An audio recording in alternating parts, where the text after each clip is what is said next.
my friends. Go over to the drinker, subscribe, tell them Tyrone Magnus sent you. Now, we will check out The Marvels, the biggest flop in MCU history. Oh boy. You play Captain Marvel. I don't know. Does anyone want me to do it again?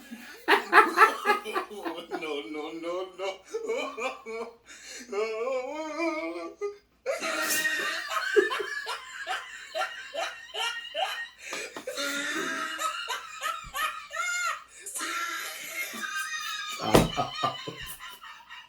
Man, it must be a tough gig to be one of the dozen or so people that are still hardcore fans of the MCU these days. I mean, you don't need me to tell you that apart from one or two marginal successes like Guardians of the Galaxy 3, Marvel has been a brand in decline for some time now, and the process only seems to be accelerating as we near the end of what's turned out to be a pretty dismal year for superhero movies. Ant-Man 3 was an unmitigated disaster, losing hundreds of millions of dollars for the studio, while Secret Invasion, a big-budget Disney Plus show featuring what used to be one of the coolest characters in the franchise, was met with resounding indifference. Which brings me not so neatly along to The Marvels, one of the least anticipated MCU movies of the past several years, and the film that's going to round out a disastrous 2023 for Disney. I mean, right from the beginning, it was pretty obvious that this movie didn't have much to work with, handcuffed as it was to a main character that was once touted as the new face of the Avengers, until Marvel realised that she was about as popular with fans as barbecue ribs at a vegan restaurant. Hence the reason she's barely appeared in anything in the past 4 years. It's a bit like clogging up your friend's toilet after a dodgy kebab. There's only so long you can stall them before they demand to know what the hell you're doing in there.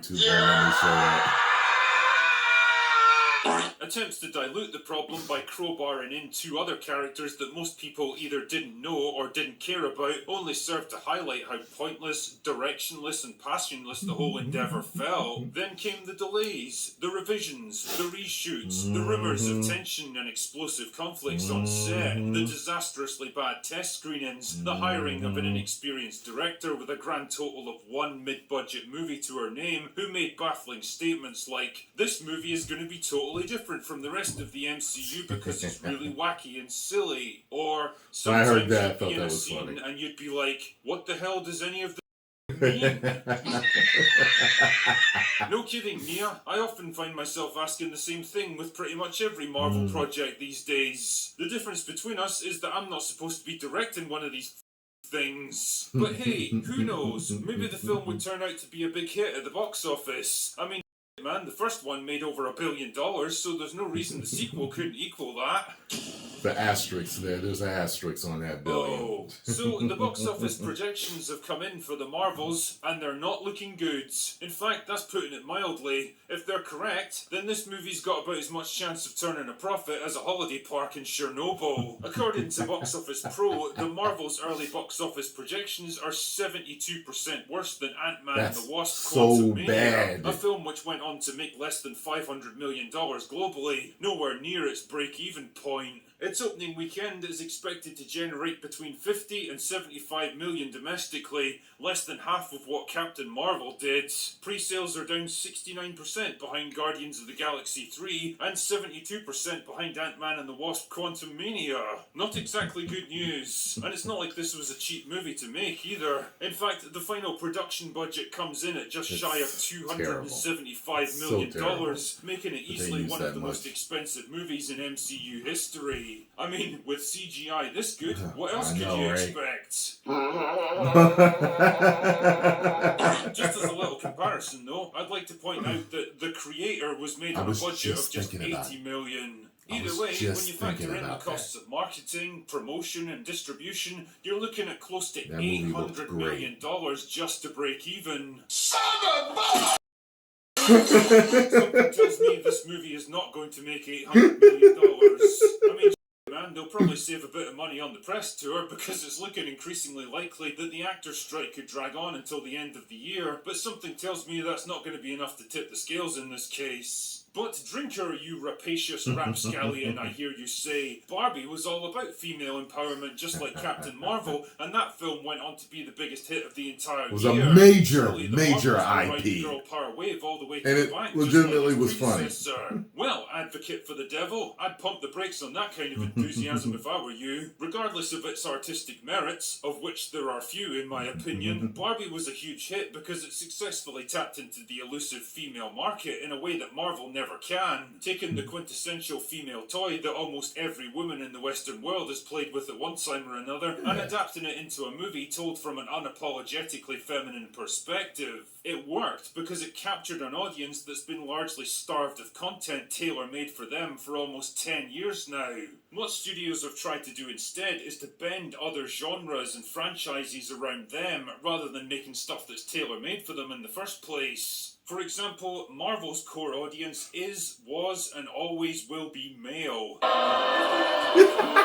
Yeah, I know a few people are going to lose their minds because I said that. And yeah, I know there's still plenty of girls out there who enjoy superhero movies too. But when you get right down to it, the bulk of Marvel's fan base is composed of men. And their increasingly ham-fisted attempts to pander to a female audience over the past few years hasn't won them the new fans they expected. Nope. All it's really done is alienate the ones they already had because they're no longer giving them what they want.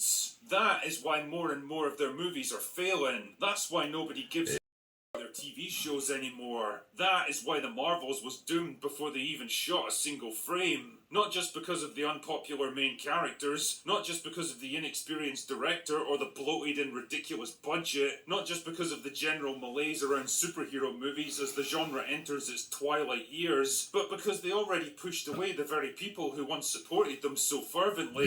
They insisted on making more and more projects that they felt audiences needed instead of listening to what they actually wanted. And to be honest, I've got absolutely no sympathy for them because they brought this on themselves. She looks like an angry kid when she does that. They sowed the very seeds of their own failure, and well, now it's time to reap their rewards. Anyway, that's all I've got for today. Go away now. Good job on this one, Drinker. Agreed with everything you said, man. Everything you said.